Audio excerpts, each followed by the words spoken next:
कुर्बानी का जानवर गिर जाए और ज़िबा होने से पहले ही उसको,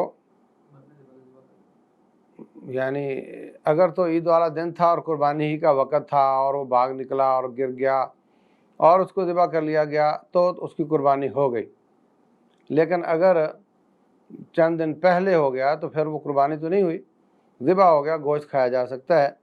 अगर ताकत है तो मज़ीद जानवर ज़िबा किया जाए, ताकत नहीं तो कोई हरज की बात नहीं। बात भाई ये भी पूछते हैं कि क्या कुर्बानी के हिस्सों में एक हिस्सा छोटे वो बच्चे के अकीके का डाल दिया जाए, बच्ची के अकीका, 2 हिस्से बच्चे के अकीके के डाल दिए जाएं, तो ये बात दुरुस्त नहीं। आयशा सिद्दीक़ा रज़ियल्लाहु ताला ने अपने किसी रिश्तेदार का अकीका किया तो कहने वाले ने कहा उक्की अनहु जुज़ूरन, आप ऊँट क्यों नहीं नहर करती इसकी तरफ से?